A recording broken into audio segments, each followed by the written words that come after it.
Bismillahirrahmanirrahim. Assalamualaikum warahmatullahi wabarakatuh.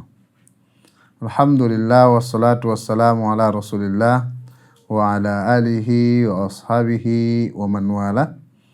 Sahabat keluarga muslim yang dimuliakan oleh Allah Subhanahu wa taala, kita kembali ke program kita, program Tanya Syekh. Nanti kita akan menyaksikan, menonton bersama ya video singkat dari Syekhnya. Kemudian kita terjemahkan dan juga kita jelaskan. Naam. دعاهم إلى الإسلام، ادخلوا في الإسلام. قالوا نشهد أن لا إله إلا الله وأن محمدا رسول الله. هنا ماذا فعلوا؟ دخلوا في الإسلام. الآن عصموا دماءهم وأموالهم، يعني صاروا مسلمين الآن. قالوا أمرهم بالهجرة، يعني أن يتركوا بلاد الكفر إلى بلاد الإسلام. قال أهل العلم: وكان هذا الأمر في أوله، كانت الهجرة واجبة إلى المدينة النبوية يثرب في ذلك الوقت. كانت الهجرة إلى المدينة. لماذا؟ لأن المسلمين يحتاجون إلى أن يتقووا، أن تكون هذه بيضة الإسلام. فأي واحد يسلم هاجر المدينة. وذلك يقول الله تبارك وتعالى: إن الذين توفاهم الملائكة ظالمي أنفسهم قالوا فيما كنتم؟ قالوا كنا مستضعفين في الأرض. قالوا ألم تكن أرض الله واسعة فتهاجروا فيها؟ فأولئك مأواهم جهنم. فإذا الهجرة كانت واجبة إلى المدينة بالذات، فيجب عليهم في ذلك الوقت إذا دخلوا في الإسلام أن يهاجروا إلى المدينة. المدينة تحتاج إلى أن تتقوى بالمسلمين، فيؤمرون بالهجرة إلى المدينة. طيب الآن في زماننا هذا مثلا، أو بعد امتلاء المدينة بأهلها بعد عزة الإسلام، قال أيضا يخرجون من بلاد الكفر إلى بلاد الإسلام، إلا إذا أسلمت البلاد انتهى أمرهم هنا. فيؤمرون بالهجرة. والهجرة هجرتان: الهجرة من المعاصي إلى الطاعات، والهجرة من دار الكفر إلى دار الإسلام، وهي المقصودة هنا. هجرة من دار الكفر إلى دار الإسلام. والنبي صلى الله عليه وسلم قال: لا هجرة بعد الفتح، أي بعد فتح مكة واستتباب الأمن ما في هجرة خلاص، وإنما جهاد ونية، يقول النبي صلى الله عليه وسلم. وإذا هاجر أناس إلى المدينة بعد الفتح قال أحدهم: يا رسول الله جئت مهاجرا. قال: لا هجرة بعد الفتح. الهجرة راحت أخذها أهلها. الآن ما في هجرة، لا هجرة بعد الفتح، ولكن جهاد ونية. وتبقى الهجرة التي هي من بلاد الكفر إلى بلاد الإسلام عموما، وليس إلى المدينة خاصة، أو الهجرة لهجرة المعاصي إلى الطاعة، هذه مستمرة لا تنتهي، كما قال النبي صلى الله عليه وسلم: لا تنقطع الهجرة حتى تنقطع التوبة، ولا تنقطع التوبة حتى تطلع الشمس من مغربها، يعني حتى تقوم الساعة تقريبا، ما تنقطع الهجرة، ما زالت الهجرة قائمة مطلوبة من المسلمين أن يهجروا بلاد الكفر إلى بلاد الإسلام. Alhamdulillah wassalatu wassalamu ala Rasulillah wa ala alihi wa ashabihi wa man wala. Sahabat keluarga muslim yang dimuliakan oleh Allah Subhanahu wa taala, kita telah mendengarkan tadi video singkat ya tentang al-hijrah ya. Beliau menjelaskan tentang makna al-hijrah, dan beliau ini sebetulnya video singkat ya yang dipotong dari ceramah yang panjang tentang bab tauhid ya, bab tauhid yang menjelaskan tentang perjanjian Allah dan juga perjanjian Rasulullah sallallahu alaihi wasallam. Dan dari sini bisa kita ketahui ya, sebagaimana yang beliau sampaikan tadi, bahwasanya al-hijrah itu ada dua. Hijrah yang pertama, al-hijrah minal ma'siyah ila ta'ah. Jadi hijrah dari perbuatan maksiat kepada hal-hal ketaatan kepada Allah Subhanahu wa taala. Seperti seseorang umpamanya dulu dia sering melakukan dosa ya, maksiat seperti zina ya, mencuri ataupun maksiat-maksiat yang lain, menzolimi orang, menyogok dan sebagainya. Ketika dia mengetahui hukum ini dalam Islam, maka dia bertaubat. Kemudian dia hijrah ya dari perbuatan maksiat tadi ke perbuatan ketaatan kepada Allah Subhanahu wa taala. Dan ketika seseorang bertaubat dan hijrah kepada kebaikan dan juga ketaatan kepada Allah Subhanahu wa taala, dia juga harus berusaha menjauhi teman-temannya yang dahulu bersama dia melakukan kemaksiatan, melakukan dosa, melakukan keburukan. Ini adalah hijrah yang pertama. Dan hijrah ini ya, juga harus diiringi dengan niat yang ikhlas kepada Allah Subhanahu wa taala, sebagaimana Rasulullah sallallahu alaihi wasallam mengatakan ya dalam hadis yang diriwayatkan oleh Umar bin Khattab radhiyallahu anhu, innamal a'malu binniyat, sesungguhnya amal ibadah seseorang itu dinilai dengan niatnya. Jika niatnya ikhlas, maka Allah akan balas dengan keikhlasan tersebut. Wa innama likulli imri'in ma nawa, dan setiap orang ya yang melakukan kebaikan itu mendapatkan pahala sesuai apa yang dia niatkan. Jika niatnya sedikit, maka pahalanya sedikit. Jika niatnya buruk, maka dia juga akan mendapatkan keburukan. Jika niatnya riya, ingin dipuji oleh orang lain, maka pahalanya itu dihapuskan oleh Allah Subhanahu wa taala. Kemudian Rasulullah sallallahu alaihi wasallam memberikan kita contoh seperti orang-orang yang hijrah ya. Orang-orang yang hijrah di jalan Allah Subhanahu wa taala, faman kanat hijratuhu, Rasulullah mengatakan siapa saja yang hijrahnya lillahi wa rasulihi, karena Allah dan juga karena Rasulnya, fa hijratuhu ilallahi wa rasulih, maka nilai hijrah dia itu adalah dinilai hijrah karena Allah dan juga Rasulnya. Namun jika hijrahnya itu dia berpindah dari satu tempat ke tempat yang lain, hijrah karena seorang wanita ya, dia ingin menikahinya, maka itu saja yang dia dapatkan, urusan dunia saja yang dia dapatkan. Namun jika dia hijrah dengan niat ikhlas, beribadah, melakukan ketaatan kepada Allah Subhanahu wa taala, maka dia akan mendapatkan niat itu. Jadi sahabat keluarga muslim yang dimuliakan oleh Allah Subhanahu wa taala. Jadi tadi kita katakan hijrah itu ada dua. Yang pertama sudah kita sebutkan, yaitu hijrah dari maksiat kepada ketaatan. Kemudian hijrah yang kedua adalah min baladil kufri ila baladil Islam. Jadi hijrah dari kampung atau negara kafir kepada negara Islam ya. Seperti yang dilakukan oleh Rasulullah sallallahu alaihi wasallam dan juga para sahabatnya ketika kaum muslimin ya di Mekah, mereka mengalami siksaan ya dan juga cobaan yang besar dari kaum musyrikin Quraisy. Maka Allah Subhanahu wa taala mensyariatkan kepada mereka atau memerintahkan mereka untuk hijrah. Maka hijrah yang pertama adalah mereka hijrah ke negeri Habasyah ya, negeri Habasyah. Kemudian Rasulullah sallallahu alaihi wasallam juga hijrah bersama sahabatnya ya. Berapa lama setelah hijrah Habasyah itu Rasulullah berdakwah di Mekah selama 13 tahun. Setelah 13 tahun beliau hijrah ke Madinah. Hijrah ke Madinah bersama Abu Bakar radhiyallahu anhu, dan sebelum mereka hijrah banyak para sahabat yang sudah hijrah duluan. Jadi hijrah seperti ini maka disebut dengan hijrah dari negara kafir atau negara musyrik ke negara yang penuh dengan kebaikan, negara-negara muslim.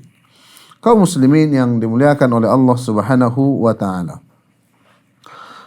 Perlu kita ketahui ya, sebagaimana beliau katakan tadi dalam videonya, beliau membacakan sebuah hadis hadis yang mulia ya dari seorang sahabat Muawiyah bin Abi Sufyan, la tanqati'ul hijrah hatta tanqati'at taubah. Maka hijrah itu akan tetap ada ya. La tanqati'ul hijrah. Hijrah itu tidak terputus hatta tanqati'ut taubah. Sampai memang taubat itu tidak diterima oleh Allah Subhanahu wa taala lagi. Kapan taubat tidak diterima? Wala tanqati'ut taubah hatta talwa syams min maghribiha. Dan taubat itu tidak, maksudnya taubat itu akan diterima sebelum matahari terbit dari barat. Jika matahari sudah terbit dari barat, maka taubat itu tidak diterima lagi. Kita ketahui para ulama menafsirkan ini dan mereka menjelaskan dalam buku mereka, banyak orang nanti akan beriman ya setelah matahari terbit dari barat. Namun Allah Subhanahu wa taala tidak terima keimanan mereka, tidak Allah terima taubat mereka. Karena memang waktu itu bukanlah waktu diterimanya taubat. Jadi seperti zaman kita sekarang masih bisa seorang itu hijrah ya dari maksiat kepada ketaatan, atau dia hijrah dari kampungnya ke kampung yang lain karena di kampungnya banyak maksiat ya. Dia sudah dakwahi mereka, nasihati mereka, namun mereka tidak mau terima ya, tidak mau terima. Kemudian karena dia takut anak-anaknya dan juga keturunannya terpengaruhi oleh mereka, maka dia hijrah ke kampung yang lain ataupun negara yang lebih baik dari negaranya itu. Dan dalam hadis yang lain ya disebutkan juga tentang al-hijrah ini, la tanqati'ul hijrah ma qutila al-adu ya, ma qutila al-adu. Hadis ini diriwayatkan oleh al-Imam An-Nasa'i.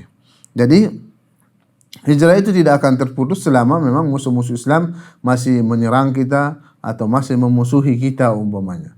Maka selama itu juga kita dibolehkan untuk hijrah ya, mencari tempat yang lebih aman dan lebih nyaman buat kita untuk melaksanakan syariat Islam. Sahabat keluarga muslim yang dimuliakan oleh Allah Subhanahu wa taala. Adapun hadis ya yang disebutkan tadi tentang hadis Rasulullah sallallahu alaihi wasallam ketika beliau ditanya oleh para sahabat tentang al-hijrah, maka Rasulullah mengatakan la hijrata ba'dal fathi. Tidak ada hijrah setelah ba'dal fathi, setelah al-fatah ya, setelah penaklukan. Maknanya apa?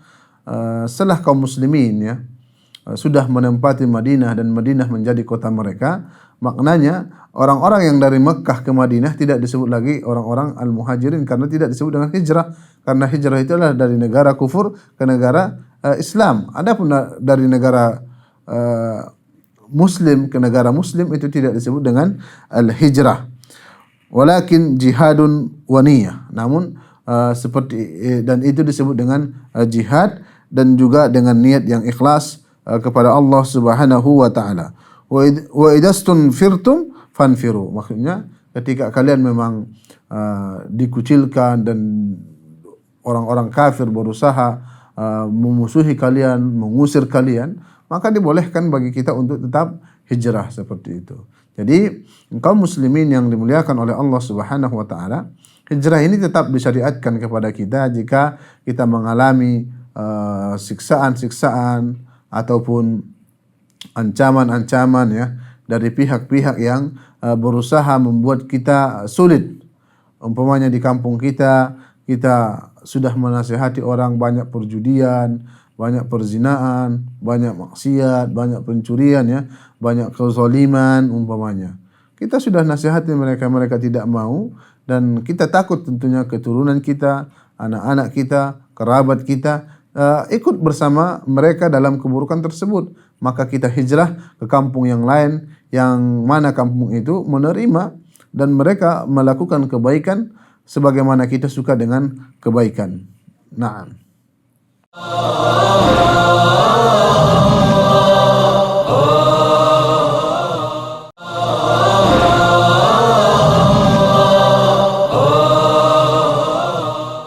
Sahabat keluarga muslim yang dimuliakan oleh Allah Subhanahu wa taala, kita kembali ke segmen kedua. Kita sama-sama dulu mendengarkan dan juga menyaksikan video singkat dari syekhnya, kemudian nanti kita jelaskan dan juga kita terjemahkan. Naam. قال ولا تمثلوا التمثيل هو يعني العبث في جسد الإنسان، كان يقطع أذنه، يقطع أنفه، يسمل عينه، يقطع شفته، هذا يسمى تمثيل. تمثيل أن يعبث بهذا الجسد، يقطع يده، يقطع أصابعه بعد موته، هذا يسمى تمثيل، تمثيل محرم. وأما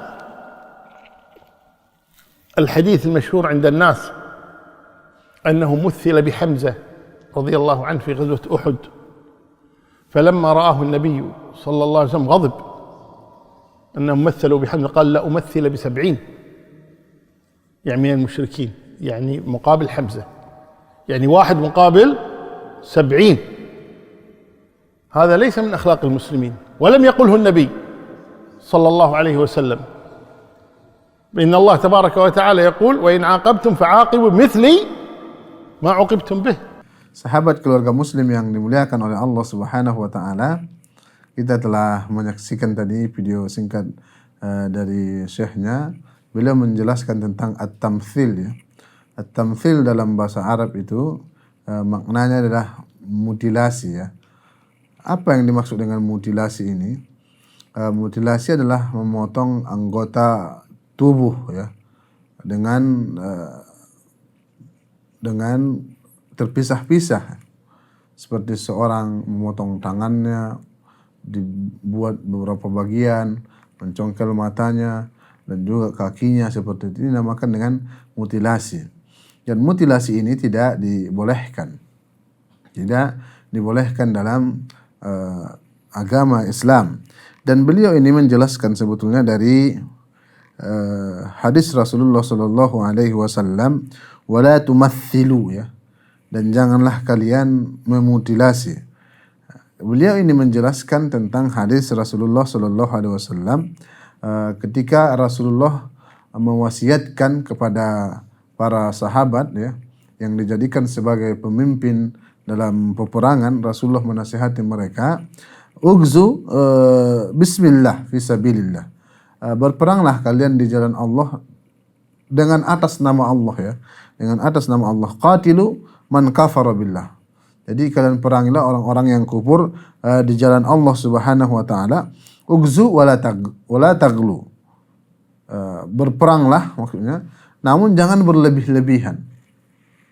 Wala taqdiru ya, dan janganlah kalian maksudnya mundur ya. Ada yang mengatakan jangan berbuat zalim, jangan mundur. Wala tumathilu, dan janganlah kalian memutilasi. Walaupun musuh-musuh kaum muslimin sudah meninggal dunia, tidak boleh kita potong-potong anggota badannya. Wala taqtulu walidan, dan juga janganlah kalian bunuh anak-anak. Jadi agama Islam ini adalah agama yang sempurna ya, yang memiliki aturan-aturan dan juga ketentuan-ketentuan. Bahkan dalam medan peperangan Rasulullah sallallahu alaihi wasallam, tidak semua orang boleh kita bunuh ya. Tidak boleh semua orang kita bunuh. Seperti disebutkan dalam hadis ini, bahkan anak-anak tidak boleh dibunuh ya. Dan orang yang mati juga tidak boleh kita cincang-cincang, kita mutilasi tubuh mereka. Bagaimana di luar peperangan, tentunya agama Islam lebih memperhatikan untuk menjaga kehidupan orang ya. Tidak bolehkan bagi kita mengganggu orang lain. Jangankan mengganggu saudara kita muslim, mengganggu orang-orang kafir pun tidak dibolehkan bagi kita. Ya, jika mereka mendapatkan jaminan dari negara, tidak boleh kita ganggu. Dan juga jika mereka satu negara dengan kita, tidak boleh kita ganggu ya. Bahkan orang yang tidak satu negara dengan kita, mereka dapat jaminan keamanan dari negara, tidak boleh kita ganggu mereka. Karena Rasulullah sallallahu alaihi wasallam mengancamnya orang-orang yang membunuh dan juga mengganggu orang-orang kafir al-musta'man dan juga kafir mu'ahad.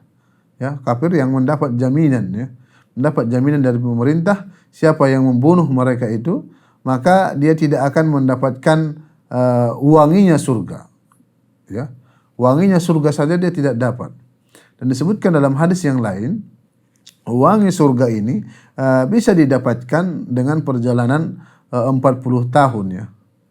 Jadi dengan membunuh orang kafir saja, dia tidak mendapatkan wanginya surga. Bagaimana dengan menghukum atau membunuh saudaranya seiman, yaitu orang-orang muslim. Jadi agama kita ini, agama Islam, mengajarkan kelembutan, keindahan, ya, tidak mengajarkan kekerasan. Nah, sahabat keluarga muslim yang dimuliakan oleh Allah Subhanahu wa taala, kita akan mendengarkan ya lanjutan dari video syekhnya, dan lanjutan ini masih ada hubungan materi yang sama. Jadi kita saksikan bersama, kemudian nanti kita jelaskan. Nah. واختلف أهل العلم في التمثيل إذا مثل الكفار بالمسلمين هل يجوز للمسلمين أن يمثلوا بهم من باب فمن اعتدى عليكم فاعتدوا عليه بمثل ما اعتدى عليكم، وأن يكون من باب القصاص إن كان قصاصا فنعم، إن كان من باب القصاص فنعم أن يمثل بالذي مثل. وهذا قد وقع في زمن النبي صلى الله عليه وسلم، لكن لم يكن في معركة.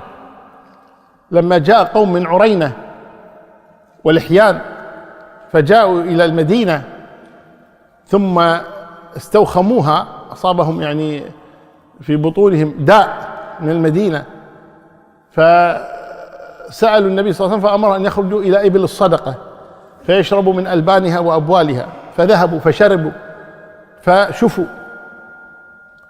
فأتوا بالراعي، راعي الإبل الذي يرعاها للمسلمين، فسملوا عينيه وقطعوا يديه وقطعوا رجليه وتركوه في الأرض والعياذ بالله، وأخذوا الإبل وهربوا بها،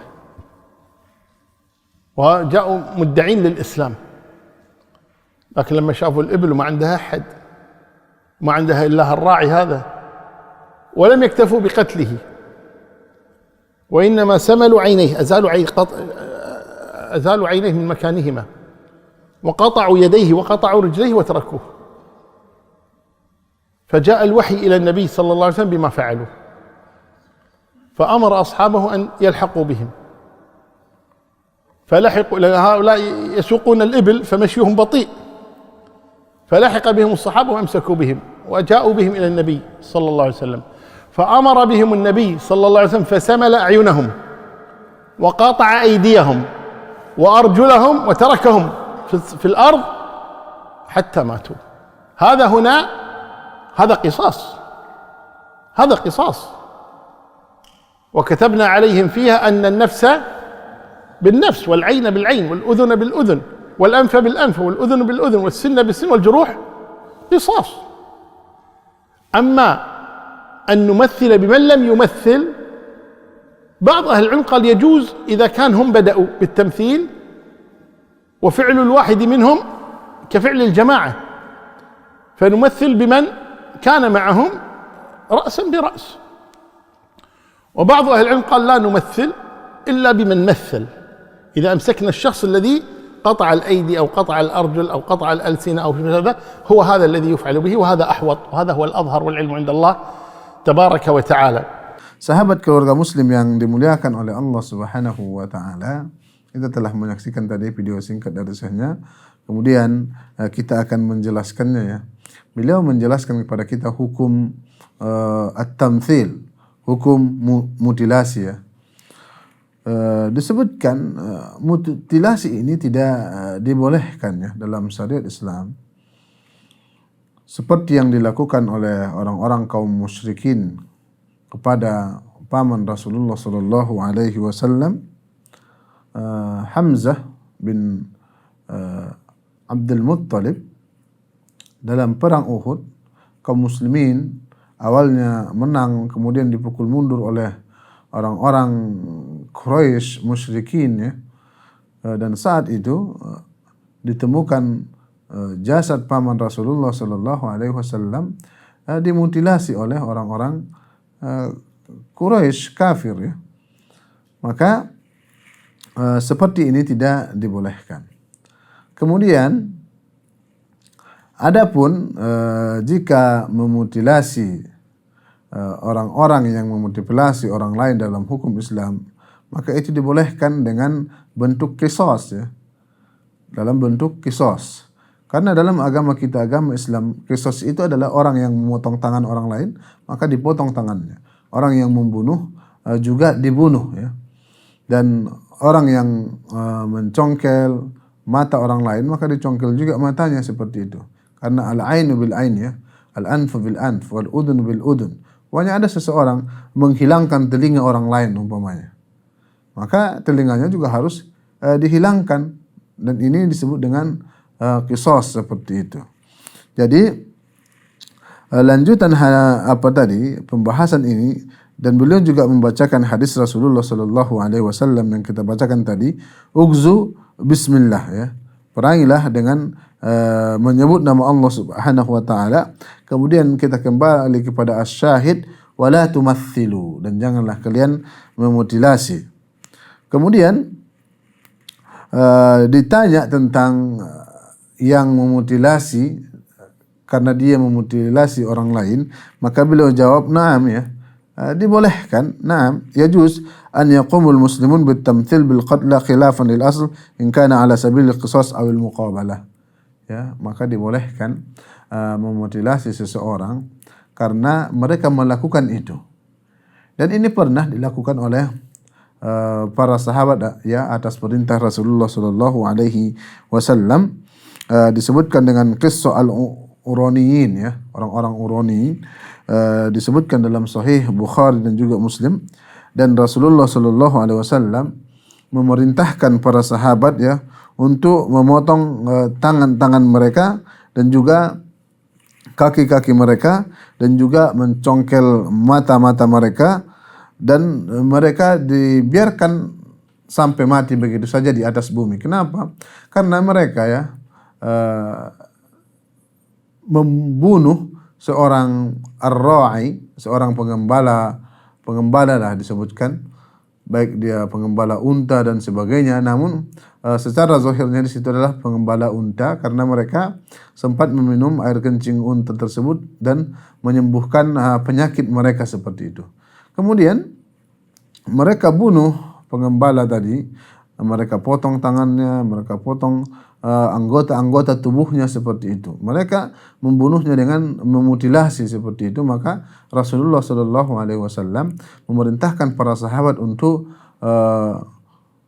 mengambil mereka dan membunuh mereka, dan mereka juga dimutilasi sebagai qisas ya, sebagai muqabalah, sebagai balasan buat perbuatan mereka seperti itu. Kemudian juga Allah Subhanahu wa taala ya mengatakan kepada kita, wa in aqabtum fa'aqibu bimithli ma uqibtum bih wa la in sabartum lahu khairul lis-sabirin. Jadi jangankan dalam peperangan, dalam dunia biasa saja, dalam kehidupan kita sehari-hari, kita tidak boleh melakukan kezaliman kepada orang lain melebihi kezaliman yang mereka lakukan kepada kita. Seperti seseorang umpamanya dia ditinju oleh kawannya 1 kali umpamanya, kemudian dia balas 3 kali, itu tidak dibolehkan, tidak dibolehkan. Namun ketika dia tinju kita sekali, kita tinju sekali, itu boleh ya, dibolehkan karena dia menzalimi kita. Namun tetap yang lebih afdal ketika dia menzalimi kita, kita balas dengan kebaikan, karena ini adalah akhlak seorang muslim kepada orang lain. Dan muslim itu diketahui memiliki adab dan juga akhlak yang tinggi, sebagaimana Nabi kita Nabi Muhammad sallallahu alaihi wasallam, sampai-sampai Allah mengatakan dalam Al-Qur'an, wa innaka la'ala khuluqin azim. Jadi Rasulullah sallallahu alaihi wasallam itu memiliki akhlak yang sangat mulia dan juga sangat agung. Naam.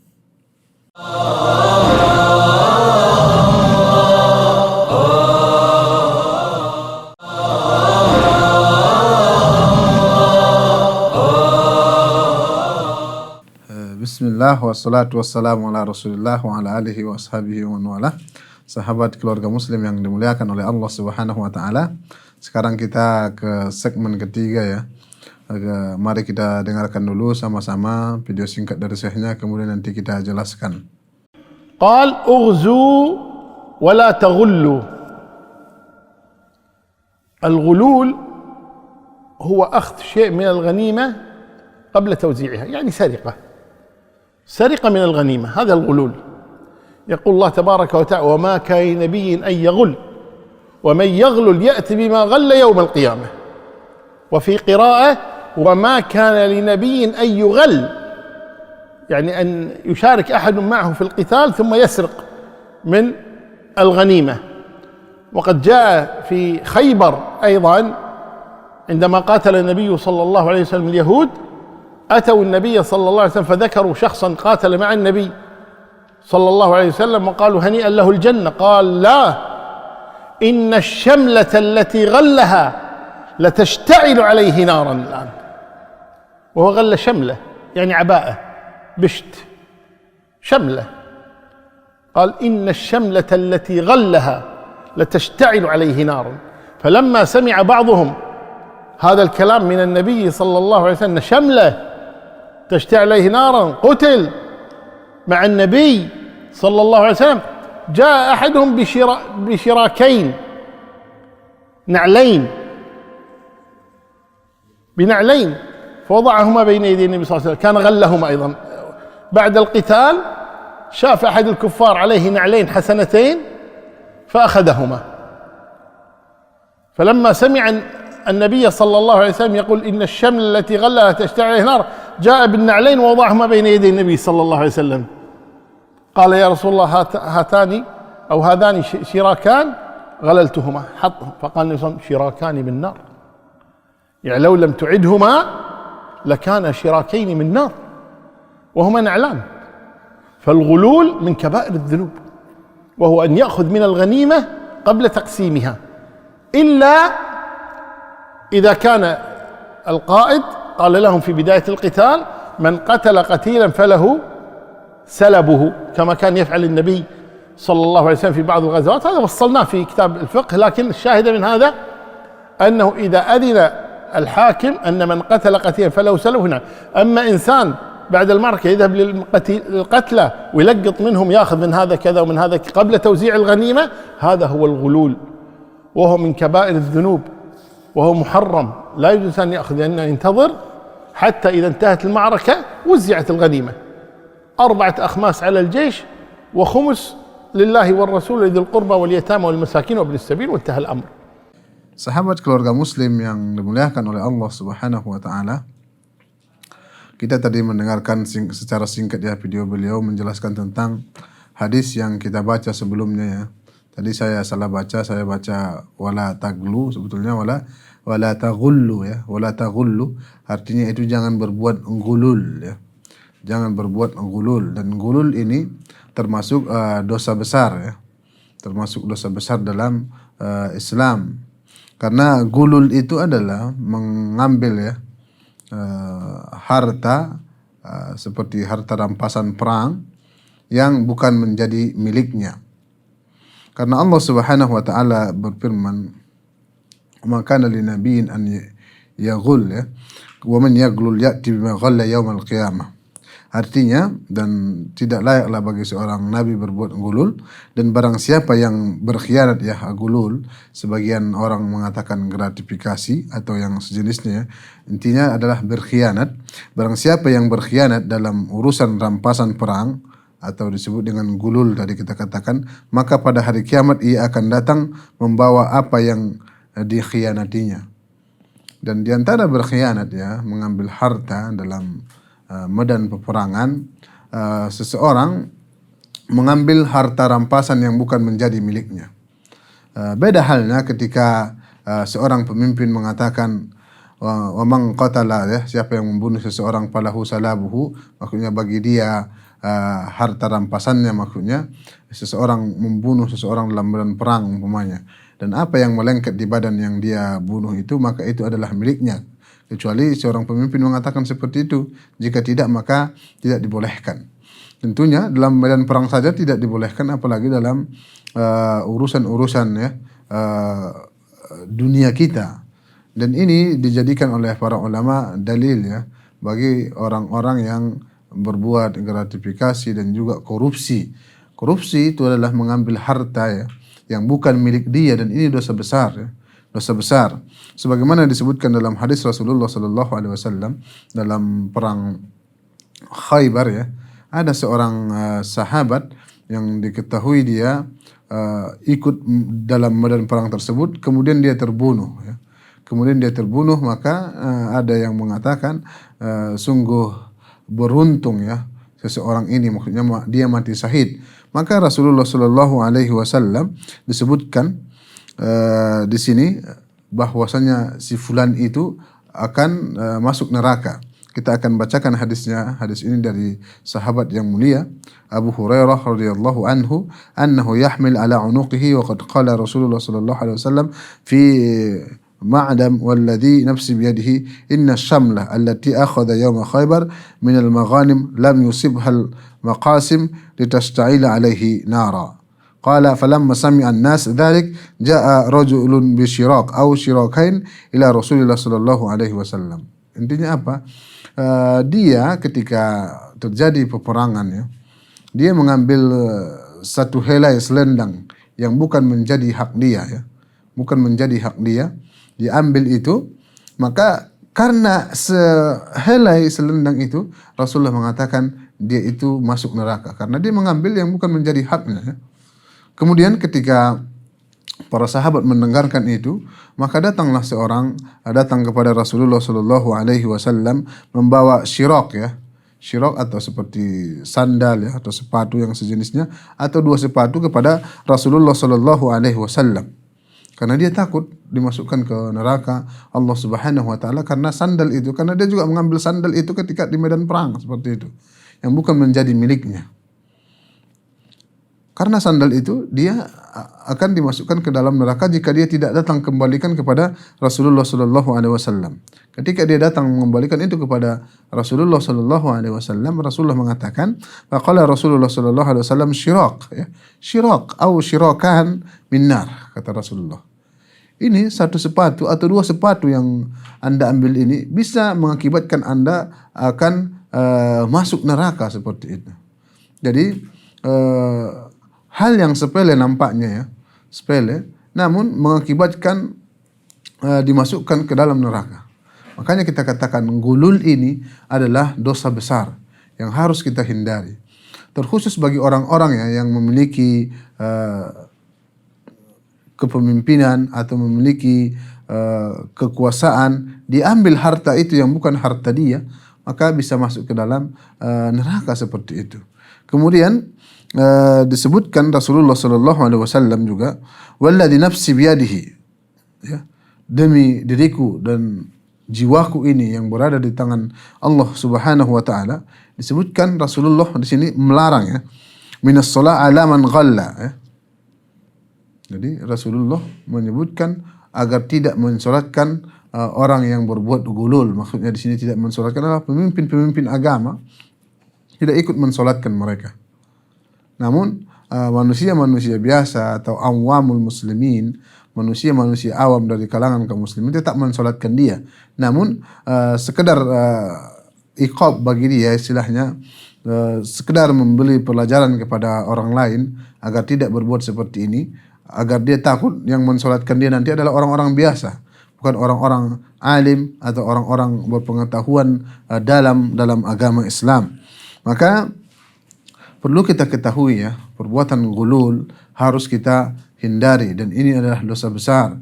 Seperti contohnya umpamanya seorang bekerja di instansi pemerintahan ya, dan dia sudah mendapat gaji dan sudah ditetapkan apa kerjanya, apa tugasnya. Terkhusus dia adalah orang-orang yang memegang keuangan umpamanya. Jadi keuangan ini sudah ditetapkan negara untuk ini, untuk itu. Umpamanya uang ini ditetapkan untuk bantuan ke sekolah, atau bantuan ke instansi tertentu, ataupun bantuan ke masjid, ataupun tempat ibadah yang lain. Namun dia kurangi, dia minta berapa persen atau sekian persen seperti itu. Apakah dia tidak takut di hari kiamat ya, di mana semua gerak-gerik kita, perbuatan kita dihisab dan juga dipertanyakan oleh Allah Subhanahu Wa Taala. Bayangkan ketika kita berdiri di hadapan Allah Subhanahu Wa Taala yang Maha Agung. Kemudian ditanya, kenapa Anda meminta 10% dari jatah masjid yang memang itu adalah hak mereka? Apa mau dijawab? Kenapa Anda mengambil sekian persen ya dari gaji guru-guru seperti itu. Padahal itu hak mereka dan Anda sudah digaji. Apa jawaban Anda di hadapan Allah Subhanahu wa taala? Dan juga orang yang memiliki umpamanya jabatan ya, memiliki jabatan, kemudian mau menerima pegawai ya, pegawai, dan dia meminta kepada orang-orang yang melamar kerja di tempat dia kerja itu, dia meminta berani bayar sekian diterima, jika tidak diterima. Perbuatan-perbuatan seperti ini adalah perbuatan yang tidak terpuji dan perbuatan yang sangat dibenci ya agama Islam, sehingga ancaman bagi pelakunya adalah neraka. Sebagaimana disebutkan oleh Rasulullah sallallahu alaihi wasallam, ar-rashi wa murtashi finnar. Penyogok dan yang kena sogok akan masuk neraka. Cukuplah hadis yang singkat ini ya, membuat kita takut untuk melakukan perbuatan-perbuatan gulul atau gratifikasi dan sejenisnya. Dan bahkan Rasulullah sallallahu alaihi wasallam ya sebutkan kepada seseorang yang diberikan tanggung jawab untuk menjaga baitul mal muslimin.